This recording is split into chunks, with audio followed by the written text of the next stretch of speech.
Everyone, आज म BBS first इयरको माइक्रो इकोनोमिक्सबाट कस्ट एन्ड रेभिन्यू कर्भ अर्थात् कस्ट एन्ड रेभिन्यू कर्भ भनेर युनिट 6 मा दिएको छ र त्यही म कस्ट र रेभिन्यू कर्भको कन्सेप्टहरू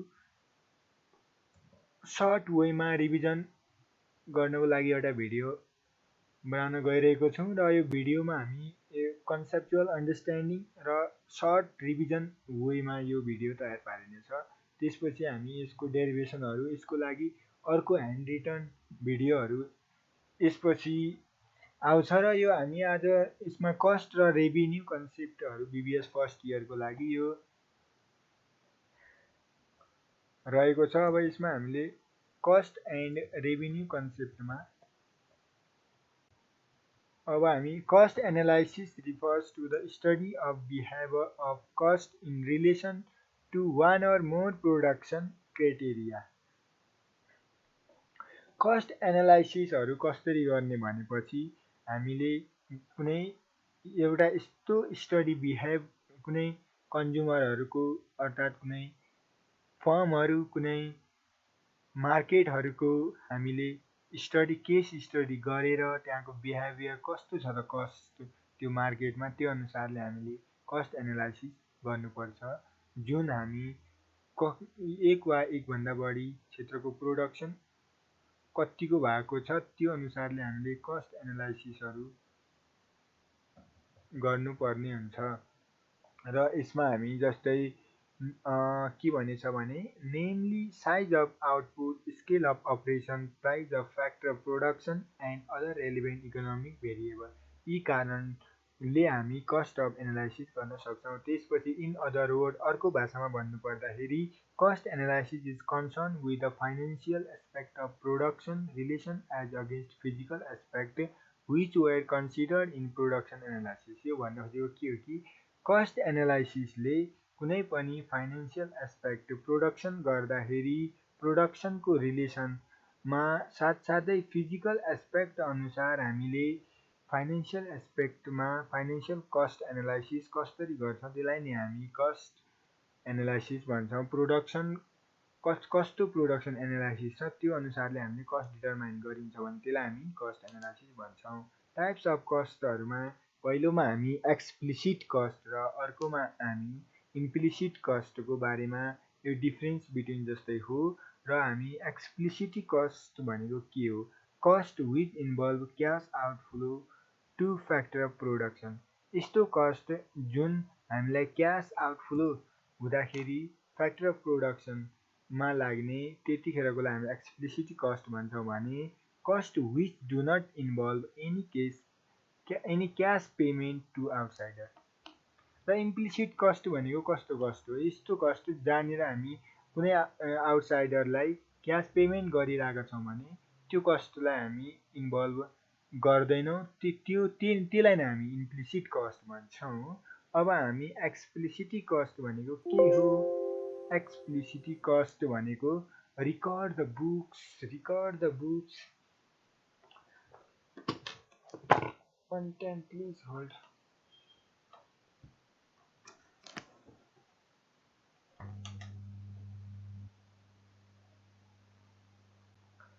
अब हामी एक्सप्लिसिट कस्टमा recorded in the books of account, explicit कस्टलाई हामी बुक्स अफ एकाउन्टमा रिकर्ड गर्छौँ भने इम्प्लिसिट कस्टलाई हामी बुक्स अफ एकाउन्टमा रिकर्ड गर्छौँ, त्यसको एकाउन्टिङ नै गर्दैनौँ। अब एक्सप्लिसिट कस्ट भनेको के हो? Out of the pocket cost, outlay cost अर्थात् एकाउन्टिङ कस्ट। यो एक्सप्लिसिट कस्टलाई हामी यी नामले पुकार्छौँ भन्न खोजेको हो। Out of the pocket cost पनि भन्छौँ, आउटले कस्ट पनि भन्छौँ, अनि एकाउन्टिङ कस्ट पनि भन्छौँ। भने इम्प्लिसिट कस्ट भनेको कस्ट जस्तै नेसनल लेभलको कस्टहरू, इम्प्युटेड कस्टहरू अर्थात् अपर्च्युनिटी कस्ट, यी तीनवटा नामले यसलाई पनि भन्छ इम्प्लिसिट कस्टलाई पनि।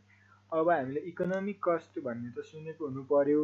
इकोनोमिक कस्ट भनेको एक्सप्लिसिट कस्ट र इम्प्लिसिट कस्टको समलाई हामी के भन्छौँ भने economic cost. This is the economic cost which is the multiple or which is the summation of explicit cost as well as implicit cost.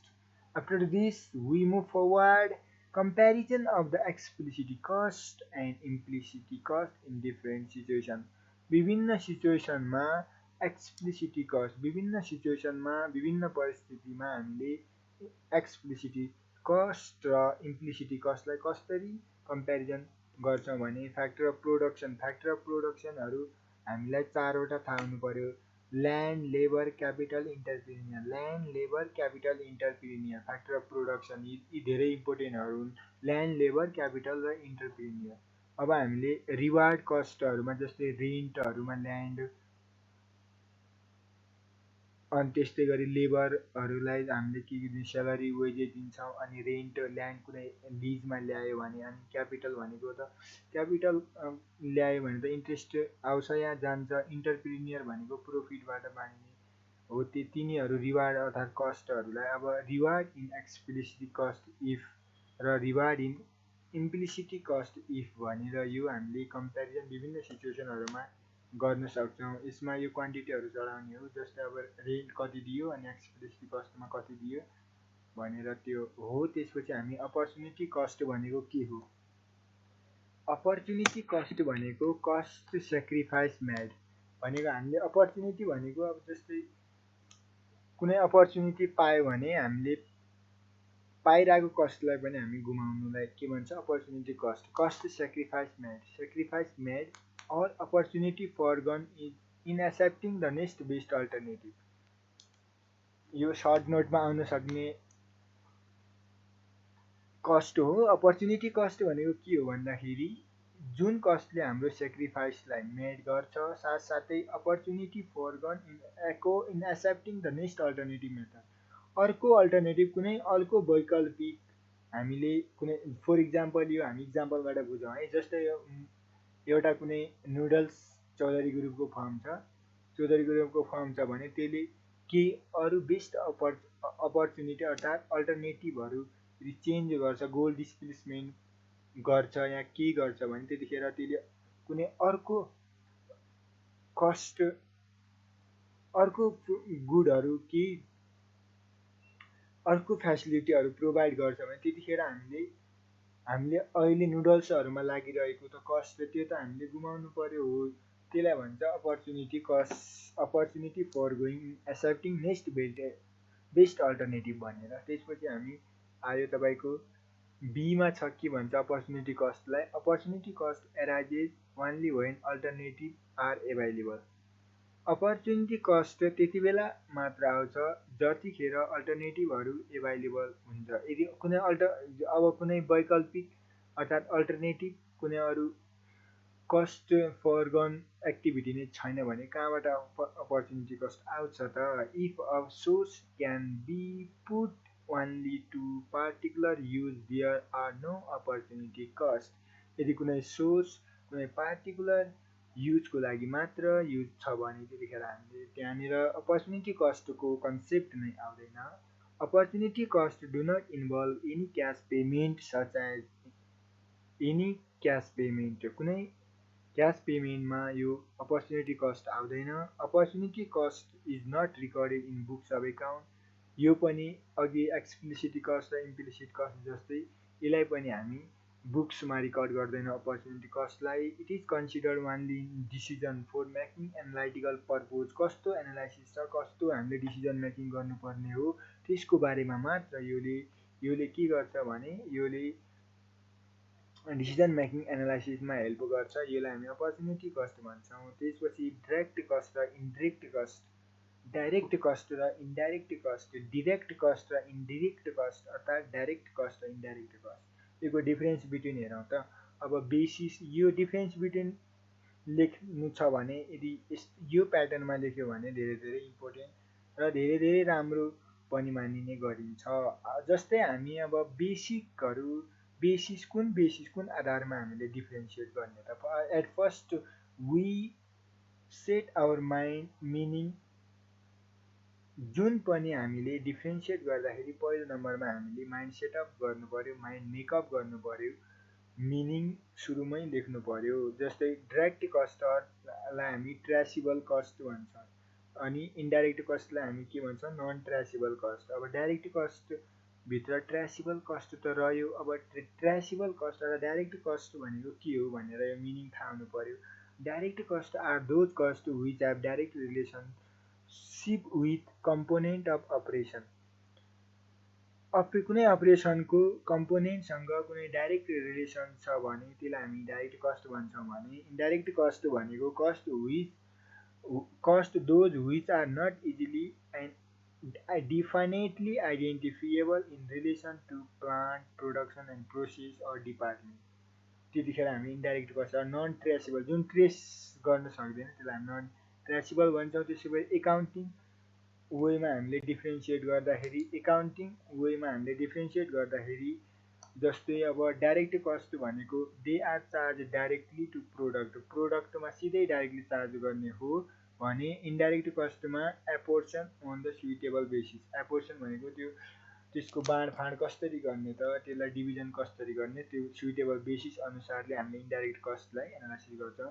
अब हामी फिक्स कस्ट र variable cost यो हामीले फिक्स कस्ट र भेरिएबल कस्ट त जान्नु पर्यो। अब फिक्स कस्ट र भेरिएबल कस्ट भनेको के हो यो अब जनरली अब फिक्स कस्ट आर कस्ट यहाँनिर पनि डिफ्रेन्सिएट गर्दाखेरि बेसिस लेख्नु पर्यो। बेसिसमा सुरुमा मिनिङ लेख्दाखेरि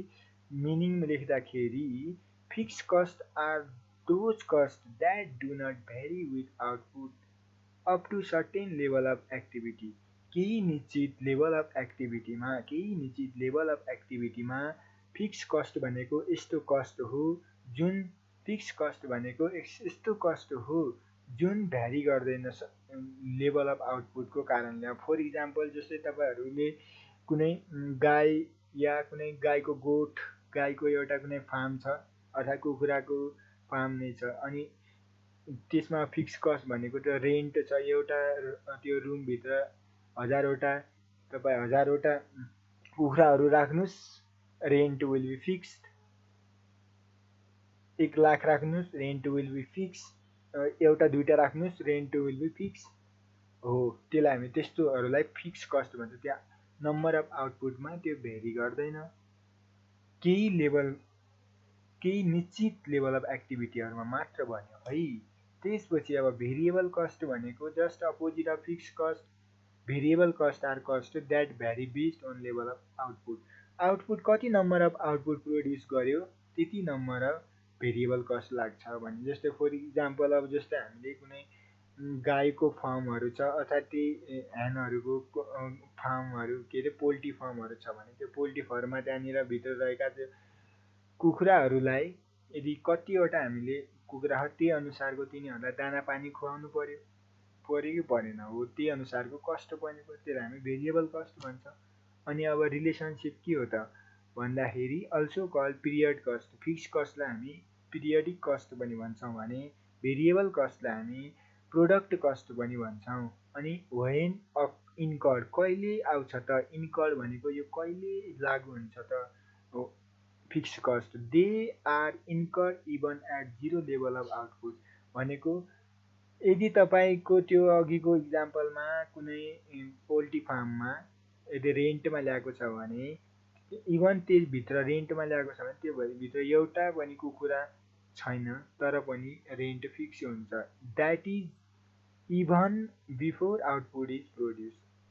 अब हामी भेरिएबल कस्ट भनेको के हो दे आर कति बेला इन्कर्ड हुन्छ त variable cost are incurred only when production भए मात्र हामीले त्यो कमेन्स गर्न सक्छौँ भनेको। अब नेचर भनेको के हो क्यान नट बी एभोइडेड। फिक्स कस्टलाई हामीले एभोइड गर्न नै सक्दैनौँ कि। भेरिएबल कस्ट आर एभोइडेबल कस्ट यिनीहरूलाई अब एभोइड पनि गर्न सक्छौँ। जस्तै कुनै आउटपुटहरू त प्रोड्युस नै भएको छैन भने लकडाउनको इक्जाम्पल दिएँ यदि लकडाउनमा कुनै आउटपुट नै प्रोड्युस भएको छैन भने त्यतिखेर त एभोइड गर्न सकिन्छ फिक्स कस्ट त। अनि कस्ट पर युनिट भनेको के हो अब टोटल कस्टलाई यो नम्बर अफ युनिटले डिभिजन गर्यो भने कस्ट पर युनिट आउँछ। कस्ट पर युनिटमा तपाईँहरू fix cost per unit of output decreases with increase in output. जस्तै फिक्स कस्ट पर युनिट भनेको के भनेको यदि आउटपुटहरू घट्यो भने इनपुट इन्क्रिज हुँदाखेरि फिक्स्ड कस्ट पनि डिक्रिज हुन्छ vice verse certain level of output जस्तै यदि नम्बर अफ आउटपुट बढिरहेको छ भने cost fixed cost per unit of output घट्छ भने चाहिँ अपोजिट रिलेसनसिप आयो जस्तै variable cost per unit of output generally main constant यो त अब थाहा हुनु नै पर्यो जहिले variable cost per unit of output जहिले पनि कन्सटेन्ट हुन्छ अर्थात् जनरली म्याक्सिमम केसमा यो कन्सटेन्ट भएको देखिन्छ committed cost or discretionary cost committed cost or committed cost or discretionary cost committed cost or discretionary cost भनेको के कस्तो कस्ट हो जस्तै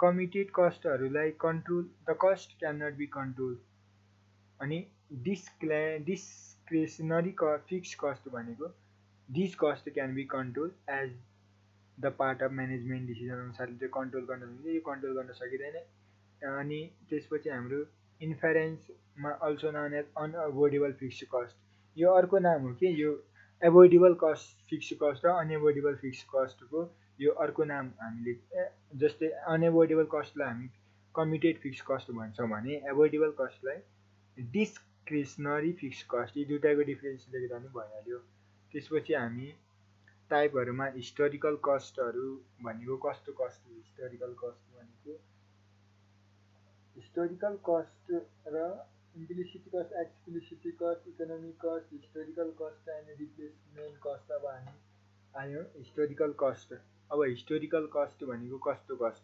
historical cost refers to the cost incur in past history भन्ने जस्तै हो अब यो वर्षभन्दा पहिलाका वर्षमा हामीले कतिवटा कस्ट लगायौँ कुनै गुड्सहरू आउटपुटहरू कमोडिटीहरू प्रड्युस गर्दाखेरि रिप्लेसमेन्ट कस्ट भनेको अब रिप्लेसमेन्ट कस्ट भनेको कस्तो cost replacement cost is the money expenditure यस्तो मनी एक्सपेन्डिचर हो that has to be incur for replacing the old asset कुनै ओल्ड एसेट कुनै बिजनेसमा ओल्ड एसेटहरू कुनै बिजनेसमा ओल्ड एसेटहरू छ त्यसलाई रिप्लेस गर्नको लागि लाग्ने कुनै मनी एक्सपेन्डिचर खर्चलाई हामी के भन्छौँ रिप्लेसमेन्ट कस्ट भन्छौँ जस्तै एउटाबाट अब रिप्लेस गर्नु भयो नि त एसेटहरू ब्लक अफ एसेटहरूलाई यसलाई रिप्लेस गर्नु पर्यो इन्क्रिमेन्टल कस्ट भनेको कस्तो cost additional cost incremental cost भनेको additional cost incurred by the firm as a result of a business decision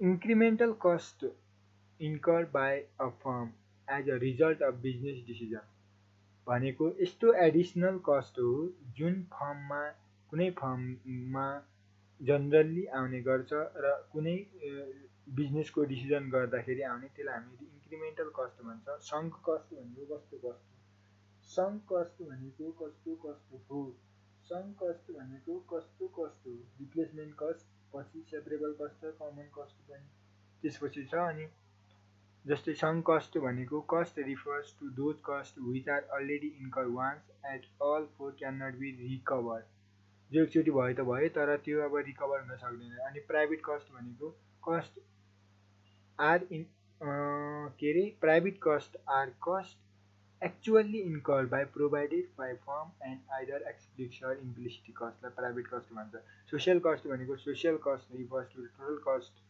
borne by the society on the account of business activity including private cost and external cost यस्तो cost हो कुनै पनि बिजनेसमा सोसाइटीबाट आउने कस्टहरू बिजनेसको एकाउन्टमा छ भने त्यतिखेर हामी प्राइभेट कस्ट एक्सटर्नल कस्टलाई पनि त्यही भित्र इन्क्लुड गरेका हुन्छौँ अब मार्जिनल कस्ट भनौँ त मार्जिनल कस्ट भनेको त अब यो त थाहा नभई नहुने कुरा हो मार्जिनल भनेको एडिसन हो मार्जिन भनेको जहिले पनि एडिसनल हो के मार्जिनल कस्ट भनेको के हो त marginal cost additional made by the total cost by production of additional unit of output कुनै एउटा एडिसनल युनिट अफ आउटपुटलाई प्रोडक्सन गर्दाखेरि लागेको कस्ट टोटल कस्टमा एउटा अर्को आउटपुट प्रोड्युस गर्न कति खर्च लाग्छ कति कस्ट लाग्छ त्यसलाई हामीले मार्जिनल कस्ट भन्छौँ मार्जिनल कस्ट पर युनिट कसरी निकाल्ने भन्दाखेरि difference in output quantity in those level, difference in output quantity in those level upon difference in total cost between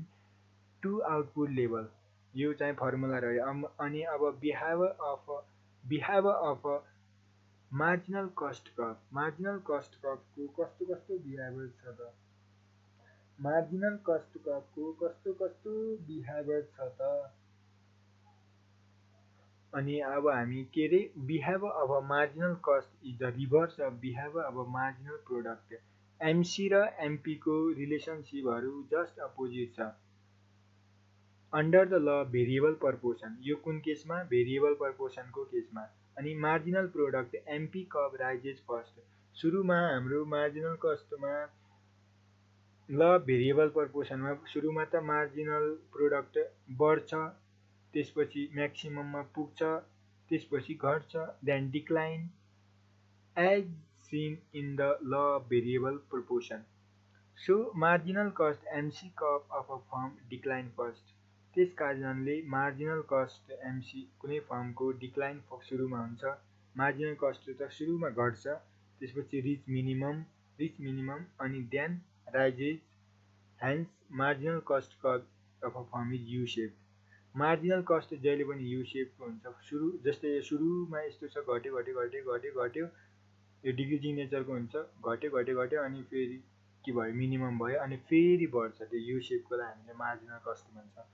भने मार्जिनल प्रोडक्टमा फर्स्टमा घट्छ, तलबाट सुरुमा घट्छ, फर्स्टमा के छ? बढ्छ, फर्स्टमा बढ्यो बढ्यो बढ्यो बढ्यो बढ्यो, म्याक्सिमम पोइन्टमा रिच भएपछि फेरि घट्यो। त्यसलाई हामी के भन्छ? Marginal product. अब यो कसरी, यो घट्ने बढ्ने कसरी हो भनेर यसको लागि त्यो डेरिभेसन चाहिन्छ, साथसाथै त्यो लहरू चाहिन्छ, त्यो हामी पछि हेर्नेछौँ। अब कस्ट फङ्सन भनेको के हो? Cost function refers to the mathematical relationship between cost of product and various determinant of cost. विभिन्न कस्टका डिटर्मिनेन्ट भनेको के? फ्याक्टरहरू, साथसाथै कस्ट अफ प्रोडक्ट, त्यो प्रोडक्टको कस्ट कति लाग्यो, लागत कति लाग्यो, र त्योसँग factor affecting that product for in the कस्टको केसमा कति फ्याक्टर एफेक्टिङ भयो, तिनीहरू बिचको एउटा म्याथमेटिकल रिलेसनसिपलाई कस्ट फङ्सन भन्छ। अब हामीले short run as an cost behaviour. Short run cost बिहेभियरमा कस्तो देखाउँछ भने, in short run output can be increases. Short रनमा जहिले पनि यदि आउटपुट बढ्यो भने अर्थात् घट्यो भने, by changing the variable factor only but by fix factor can not be verify. जहिले पनि फिक्स फ्याक्टर त भ्यारी हुँदैन, भ्यारी भनेको चेन्जेबल हुँदैन, र हामीले के भन्छ? भेरिएबल फ्याक्टरहरूलाई यदि चेन्ज गर्दाखेरि सर्ट रनमा आउटपुट घटेछ कि बढेछ भन्ने, यो सर्ट रन कस्ट बिहेभियरको कन्सेप्ट हो। जस्तै टोटल फिक्स कस्टमा सर्ट रनमा total fix cost in parallel to Y axis, total variable कस्टलाई टिभिसीले भन्छ। Cost that change with changing level of output. यदि कुनै आउटपुटको लेभल चेन्ज भयो भने कस्ट पनि चेन्ज हुन्छ, त्यतिखेर टोटल भेरिएबल कस्ट आयो। It has the inverse shape and start from the origin. जहिले पनि ओरिजिनबाट स्टार्ट हुन्छ, इन्भर्स सेपको हुन्छ। Semi variable, these are some cost which are neither perfectly variable and not absolutely fixed. जो पुरा फिक्स त छैन अनि त्यो न पर्फेक्टली भेरिएबल छ, त्यसलाई सेमी भेरिएबल कस्ट भन्छ। जस्तै अब टोटल भेरिएबल कस्ट भनेको के? Cost that changes with change in level of output. जस्तै लेभल अफ आउटपुट तपाईँले कति प्रड्युस गर्नुभयो, त्यही अनुसारले टोटल भेरिएबल कस्ट चेन्ज हुने गर्छ। भने सेमी भेरिएबल कस्ट न त त्यो पर्फेक्टली भेरिएबल नै हो, न त्यो एब्सोल्युटली फिक्स कस्ट हो। अनि टोटल कस्ट भनेको सम अफ भेरिएबल कस्ट र फिक्स कस्ट। फिक्स कस्ट र भेरिएबल कस्टको समलाई के भन्छ? Total cost. अब हामी एभरेज फिक्स कस्ट भनेको के हो? एएफसीले डिटर्माइन गर्छ। यसको फर्मुलाहरू हेरौँ त एकचोटि। एभरेज फिक्स कस्ट भनेको के हो? एभरेज आयो नि सुरुमा, एभरेज भनेपछि अब जहिले पनि डिभिजन हुन्छ नि त एभरेजमा मेनली। अब एभरेज मिन निकाल भनेपछि त जस्तै समेसन एक्स अपन एन हुन्छ नि त, हो त्यस्तै डिभाइड बाई एनले गर्ने। त्यस्तै एभरेज गर्दाखेरि अब जस्तै total fix cost divide by quantity, total fix cost by quantity यदि डिभाइड गर्नुहुन्छ भने एभरेज फिक्स कस्ट आउँछ। Average fixed cost is negatively sloped. जहिले पनि average fix cost negatively sloped हुन्छ। Average fix cost will not touch the axis since AFC can not be zero. जहिले पनि average fix cost zero हुँदैन, त्यस कारणले कुनै एक्सिसलाई एभरेज फिक्स कस्टले जिरो के अरे टच गर्दैन। अनि एभरेज भेरिएबल कस्ट भनेको के हो? एभरेज भेरिएबल कस्ट भनेको total variable cost divided by quantity. यहाँनिर total variable cost divide by quantity, total fix cost divide by quantity. Formula सम्झिनलाई पनि कतिको इजी छ। जस्तै यहाँ एबिसी छ नि, माथि भेरिएबल छ, टोटल भेरिएबल कस्ट हो भने क्वान्टिटी डिभाइड गरिदिने। अनि अब एभरेज भेरिएबल कस्ट भनेको कस्तो कस्ट हो? कस्ट कर्भ भनेको कस्तो कर्भ हो भन्दाखेरि average variable cost curve will fall first. सुरुमा एभरेज भेरिएबल कस्टहरू घट्छ, त्यसपछि output level up to normal capacity. अनि average variable cost will reach minimum and then rises again. तर त्यो पनि सुरुमा घटेर अनि मिनिमम अथवा अप्टिमल पोइन्टमा आयो भने फेरि बढ्छ भने। अनि average variable cost is not exactly U shaped curve. तर यो average variable cost exactly U shape त हुँदैन। जस्तै मार्जिनल कस्ट भनेको एमसी भनेको के थियो? यो यु सेप थियो नि त। अब एटिसी भनेको एभरेज टोटल कस्ट भनेको के हो? Average curve will fall first. पहिलोमा average cost will fall first due to sharp decline in average fix cost. Average fix cost sharp decline घटेको कारणले एभरेज कस्ट पनि सुरुमा त घट्छ भन्यो। Average cost curve will reach. Average total कस्टलाई average cost पनि भन्छ कि। एभरेज कस्ट भन्नु र एभरेज टोटल कस्ट भन्नु उसरी सिमिलर नै हो। जस्तै अब average cost curve will reach minimum and then again rise due to increase in average variable cost बढेको कारणले एभरेज टोटल कस्टहरू पनि सुरुमा के हुन्छ भनेपछि मिनिमममा जान्छ, त्यसपछि बढ्दै जान्छ, मिनिममबाट बढ्दै जान्छ। Average cost is U shaped, बढेर त्यसपछि मिनिमममा गयो, त्यसपछि बढ्छ भने। अब मार्जिनल कस्ट भनेको के हो? मार्जिनल कस्ट पर युनिट भनेको के हो भन्दाखेरि difference in total cost divide by difference in quantity. Difference in total कस्टको डिफरेन्स बाई टोटल क्वान्टिटीले डिभाइड गर्यो भने मार्जिनल कस्ट आयो। Marginal cost curve will fall first. सुरुमा मार्जिनल कस्ट कर्भ के हुन्छ? फल भनेको घटिरहेको हुन्छ। Marginal cost is U shaped curve. जहिले पनि marginal cost curve U shape हुन्छ। Marginal cost curve cut AC from below when AC is minimum. जति बेला एसी मिनिमम हुन्छ त्यतिखेर मार्जिनल कस्ट कर्भले त्यसको बिलोबाट काट्छ भनेको हो। त्यसपछि अब लङ रन एभरेज कस्ट कर्भहरू भनेको के हो? लङ रन एभरेज कस्ट कर्भहरू यो हामीले long run average cost curve हेरौँ है। Not distribution of fix cost variable. All factor of production are variable in long run. जहिले पनि लङ रनमा सबै फ्याक्टर अफ प्रोडक्सनहरू भेरिएबल छन्। त्यसपछि एलएसी भनेको के हो? लङ रन एभरेज कस्ट भनेको के हो? In the long run average cost curve a firm can shift from one plant to another plant. जहिले पनि एभरेज कस्ट लङ रनमा एभरेज कस्ट कर्भमा कुनै फर्मले एउटा प्लान्टलाई अर्को प्लान्टमा सिफ्ट गर्नु नै पर्छ, which will ensure least cost for that level of output in long run. जसलाई हामी लिस्ट सबैभन्दा कम अप्टिमल कस्ट मान्छौँ। Average cost can not be higher in long run. जहिले पनि एभरेज कस्ट लङ रनको केसमा त्यति हायर हुँदैन than in short run. Short run भन्दा त्यति धेरै हायर हुँदैन।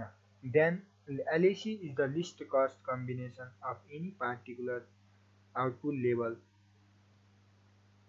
यो पनि भइहाल्यो। त्यसपछि हामी यो LAC भनेको विभिन्न एसएसीहरूको कम्बिनेसनलाई LAC भन्छ कि।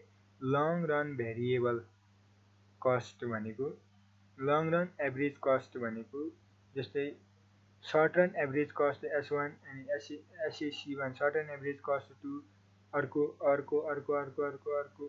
गरेर सुरुमा यसको नेचर के छ? फर्स्टमा गर्दा गर्दै गर्दा गर्दै गर्दा गर्दै मिनिमममा फेरि बढ्दा बढ्दै बढ्दा बढ्दै यसलाई एलएसी भन्छ के अरे long run average cost curve. अब हामी प्लानिङ कर्भ भनेको के हो, प्लानिङ कर्भ पनि भन्छ यसलाई, जस्तै LAC curve is also called planning curve. किन प्लानिङ कर्भ भनेको होला, जस्तै अब सर्ट रन एभरेज कस्टहरू निकाल्यो कतिवटा फर्मको, त्यही अनुसारले एउटा लङ रन एभरेज कस्टहरूमा कतिको चल्छ भनेर अब त्यसलाई प्लानिङ गर्नुको लागि इजी होस् भनेर प्लानिङ कर्भ पनि भनिन्छ। एसएसी भनेको short term average cost curve also called planned curve. एसएसीलाई पनि हामी प्लान्ट कर्भ भन्छौँ।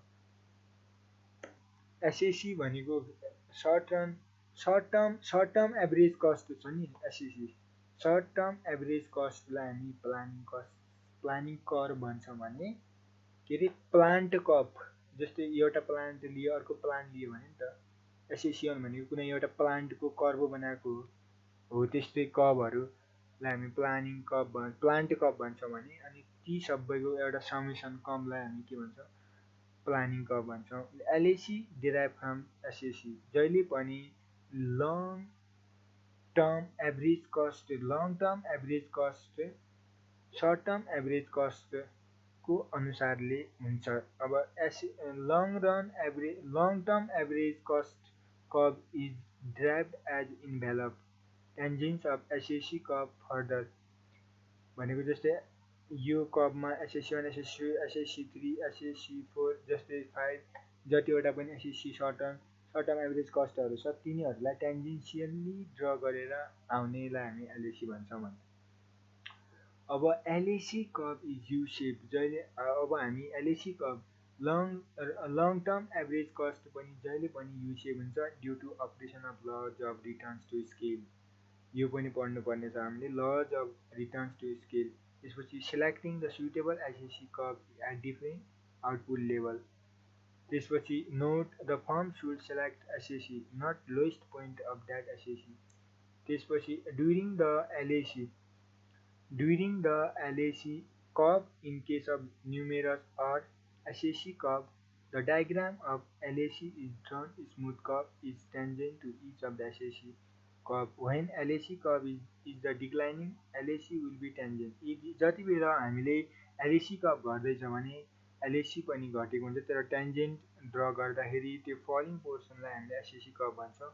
When LAC curve is rising, LAC curve is tangent र राइजिङ छ, तर टेन्जेन्ट छ राइजिङ छ, अनि राइजिङ पोर्सन अफ एसएसीलाई हामी के भन्छौँ, फलिङ पोर्सनलाई अघि एसएसी भन्यो भने अब राइजिङ पोर्सनलाई एसएसी भयो। त्यसपछि हामी अर्को भिडियोमा रेभिन्यू कन्सेप्ट पढ्नेछौँ र यसको लागि अर्को भिडियो म बनाउन प्रयत्न गर्नेछु। Thank you for watching this video त भन्ने थियो तर कहाँ गयो यार, what's going on my screen?